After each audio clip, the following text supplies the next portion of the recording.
Community organizing is a process where people who live in proximity to each other come together into an organization that acts in the shared self-interest. Unlike those who promote more consensual community building, community organizers generally assume that social change necessarily involves conflict and social struggle in order to generate collective power. For the powerless, a core goal of community organizing is to generate durable power for an organization representing the community, allowing it to influence key decision-makers on a range of issues over time.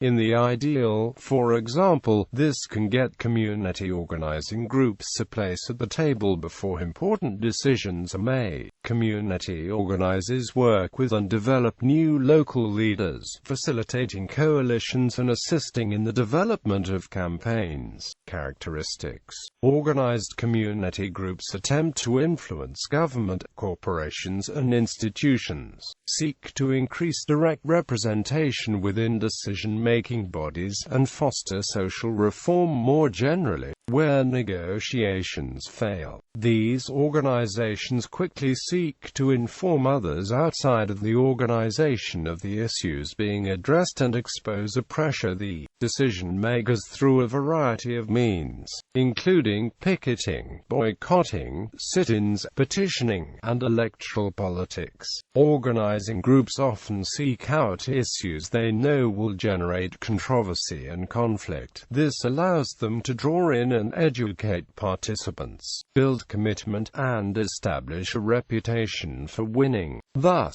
community organizing is predominantly focused on more than just resolving specific issues. In fact, specific issues are often vehicles for other organizational agendas as much as they are ends in themselves. Community organizers generally seek to build groups that are democratic in governance, open and accessible to community members, and concerned with the general health of a specific interest group rather than the community as a whole. Organizing seeks to broadly empower community members, with the end goal of distributing power more equally throughout the community. The four basic types of community organizing are grassroots or door-knocking organizing, faith-based community organizing, broad-based and coalition building. Political campaigns often claim that their door-to-door operations are in fact an effort to organize the community, though often these operations are focused exclusively on voter identification and turnout. FBCOs and many grassroots organizing models are built on the work of Saul Alinsky, discussed below, from the 1930s into the 1970s. Grassroots action. Grassroots organizing builds community groups from scratch, developing new leadership where none existed and organizing the unorganized. It is a values-based process where people are brought together to act in the interest of the communities and the common good. Networks of community organizations that employ this method and support local organizing groups include National People's Action and ACORN. Door-knocking. Grassroots organizations like ACORN organize poor and working-class members, recruiting members one by one in the community. Because they go door to door, they are able to reach beyond established organizations and the church to bring together a wide range of less privileged people. ACORN tended to stress the importance of constant action in order to maintain the commitment of a less rooted group of participants. ACORN had a reputation of being more forceful than faith-based groups, and there are indications that the local groups were more staff-directed than leader-directed. The door-knocking approach is more time-intensive than the organization of organizations approach of FBCOs and requires more organizers who, partly as a result, can be lower paid with more turnover. Unlike existing FBCO national umbrella and other grassroots grassroots organizations. Acorn maintained a centralized national agenda, and exerted some centralized control over local organizations. Because Acorn was a 5014 organization under the tax code, it was able to participate directly in election activities. The contributions to it were not tax-exempt. Faith-based community organizing, also known as congregation-based community organizing, is a methodology for developing power and relationships throughout a community of institutions. Today, mostly congregations, but these can also include unions, neighborhood associations, and other groups. Progressive and centrist FBCO organizations join together around basic values derived from common aspects of the faith instead of around strict dogmas. There are now at least 180 FBCOs in the US as well as in South Africa, England, Germany, and other nations. Local FBCO organizations are often linked through organizing networks such as the Industrial Areas Foundation, Gamaliel Foundation, PICO National Network, and Direct Action and Research Training Center. In the United States, starting in 2001, the Bush administration launched a department to promote community organizing that included faith-based organizing as well as other community groups. FBCOs tend to have mostly middle-class participants because the congregations involved are generally mainline Protestant and Catholic, Holiness, Pentecostal, and other related denominations. Churches with mostly poor and working-class members tend not to join FBCOs because of the focus on faith over works, among other issues. FBCOs have increasingly expanded outside impoverished areas into churches where middle-class professionals predominate in an effort to expand their power to contest inequality. Because of their organization of organizations approach, FBCOs can organize large numbers of members with a relatively small number of organizers that generally are better paid and more professionalized than those in door-knocking groups like Acorn. FBCOs focus on the long-term development of a culture and common language of organizing and on the development of relational ties between members. They are more stable during fallow periods than grassroots groups because of the continuing existence of member churches. FBCOs are 5,013 organizations. Contributions to them are tax-exempt. As a result, while they can conduct campaigns over issues, they cannot promote the election of specific individuals. Broad-based organizations intentionally recruit member institutions that are both secular and religious. Congregations, synagogues, temples and mosques are joined by public schools, non-profits, and labor and professional associations. Organizations of the Industrial Areas Foundation are explicitly broad-based and Jews-based. Jews-based membership allows IF organizations to maintain their independence. Organizations are politically non-partisan and do not pursue or accept government funding. Broad-based organizations aim to teach institutional leaders how to build relationships of trust across racial, faith, economic and geographic lines through individual, face-to-face meetings.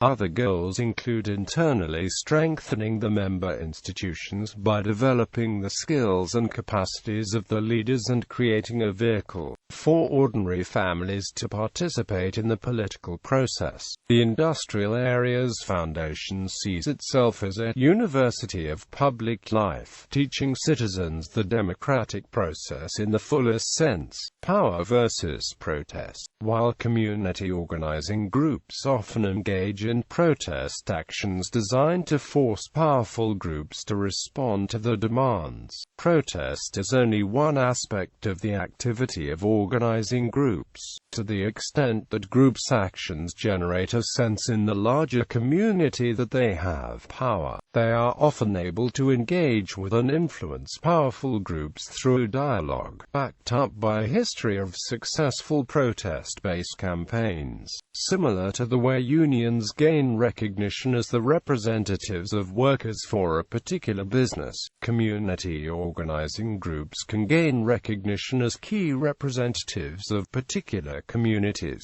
In this way, representatives of community organizing groups are often able to bring key government officials or corporate leaders to the table without engaging in actions because of the reputation. As Alinsky said, the first rule of power tactics is that power is not only what you have but what the enemy thinks you have. The development of durable power and influence is a key aim of community organizing. Rights-based community organizing, in which municipal governments are used to exercise community power, was first experimented with by the Community Environmental Legal Defense Fund in Pennsylvania, beginning in 2002. Community groups are organized to influence municipal governments to enact local ordinances. These ordinances challenge preemptive state and federal laws that forbid local governments from prohibiting corporate activities deemed harmful by community residents. The ordinances are drafted specifically to assert the rights of human and natural communities, and include provisions that deny the legal concepts of corporate personhood and corporate rights. Since 2006, they have been drafted to include the recognition of legally enforceable rights for natural communities and ecosystems. Although this type of community organizing focuses on the adoption of local laws, the intent is to demonstrate the use of governing authority to protect community rights and expose the misuse of governing authority to benefit corporations. As such, the adoption of rights-based municipal ordinances is not a legal strategy, but an organizing strategy. Courts predictably deny the legal authority of municipalities to legislate in defiance of state and federal law. Corporations and government agencies that initiate legal actions to overturn these ordinances have been forced to argue in opposition to the community's right to make governing decisions on issues with harmful and direct local impact. The first rights-based municipal laws prohibited corporations from monopolizing horticulture, and banned corporate waste dumping within municipal jurisdictions. More recent rights-based organizing, in Pennsylvania, New Hampshire, Maine, Virginia and California, has prohibited corporate mining, large-scale water withdrawals and chemical trespass.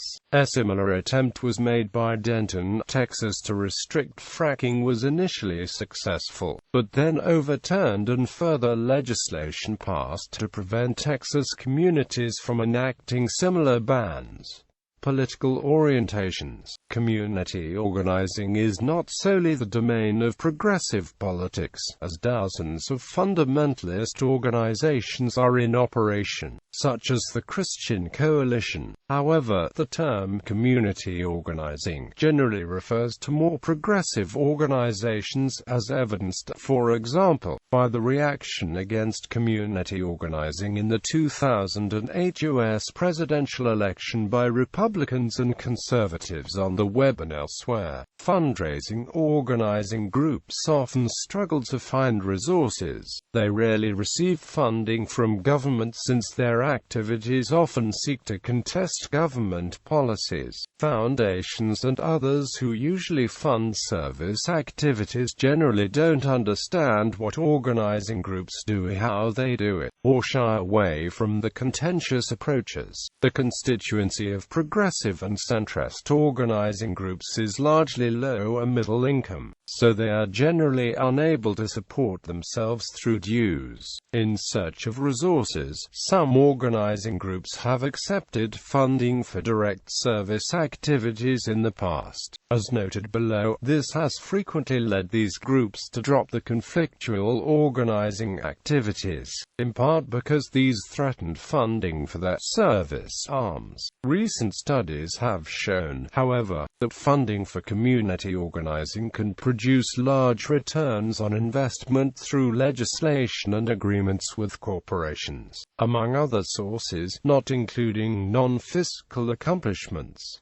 What community organizing is not. Understanding what community organizing is can be aided by understanding what it is not from the perspective of community organizers. Activism. According to Edward Chambers, community organizing is distinguishable from activism if activists engage in social protest without a coherent strategy for building power for making specific social changes. Mobilizing. When people mobilize, they get together to effect a specific social change but have no long-term plan. When the particular campaign that mobilized them is over, these groups dissolve and durable power is not built. Advocacy. Advocates generally speak for others who are unable to represent their own interest due to disability, inherent complexity of the venue such as courts and hospitals, or other factors. Community organizing emphasizes the virtue of trying to get those affected to speak for themselves.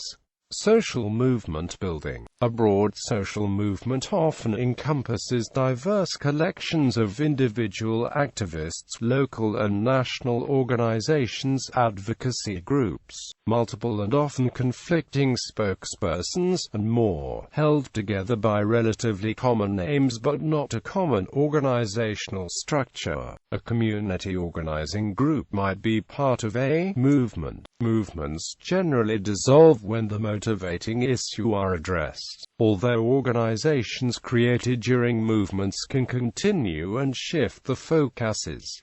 Legal action. Lawyers are often quite important to those engaged in social action. The problem comes when a social action strategy is designed primarily around a lawsuit. When lawyers take the center stage, it can push grassroots struggle into the background, short-circuiting the development of collective power and capacity. There are examples where community organizing groups and legal strategies have worked together well, however, including the Williams v. California lawsuit over inequality in K-12 education. Direct service. Americans today often equate civic engagement with direct service. Organizing groups usually avoid actually providing services today, however, because history indicates that when they do, organizing for collective power is often left behind. Powerful groups often threaten the service wings of organizing groups in an effort to prevent collective action. In the non-profit sector, there are many organizations that used to do community organizing but lost this focus in the shift to service. Community development. Consensual community development efforts to improve communities through a range of strategies, usually directed by educated professionals working in government, policy, non-profit, or business organizations, is not community organizing. Community development projects increasingly include a community participation component, and often seek to empower residents of impoverished areas with skills for collaboration and job training, among others. However, community development generally assumes that groups and individuals can work together collaboratively without significant conflict or struggles over power to solve community challenges. One currently popular form is asset-based community development that seeks out existing community strengths. The relationship between community organizing and community development is, however, more one of nuance than total difference. There is much community development literature and practice which is very similar to community organizing. See for example the International Community Development Journal. and certainly since the 1970s, community development practitioners have been influenced by structural analyses of inequity and power distribution, non-partisan dialogues about community problems. A range of efforts create opportunities for people to meet together and engage in dialogue about community problems, like community organizing. The effort in contexts like these is generally to be open to a diverse range of opinions, out of which some consensus may be reached. A study circle is an example, however, beyond the dialogue that also happens inside organizing groups. The focus is on generating a collective and singular voice in order to gain power and resources for the organization's members as well as constituents in the broader community. Power gained and exerted in community organizing is also not the coercion applied by legal, illegal, physical, or economic means, such as those be applied by banks, syndicates, corporations, governments, or other institutions. Rather, organizing makes use of the voluntary efforts of a community's members acting jointly to achieve an economic or other benefit, as opposed to commercial ventures. Gains that result from community organizing automatically accrue to persons in similar circumstances who are not necessarily members, e.g., residents in a geographic area or in a similar socio-economic status, or persons having conditions or circumstances in common who benefit from gains won by the organizing effort. This may include workers who benefit from a campaign affecting their industry, for example, or persons with disabilities who benefit from gains made in their legal or economic eligibility or status.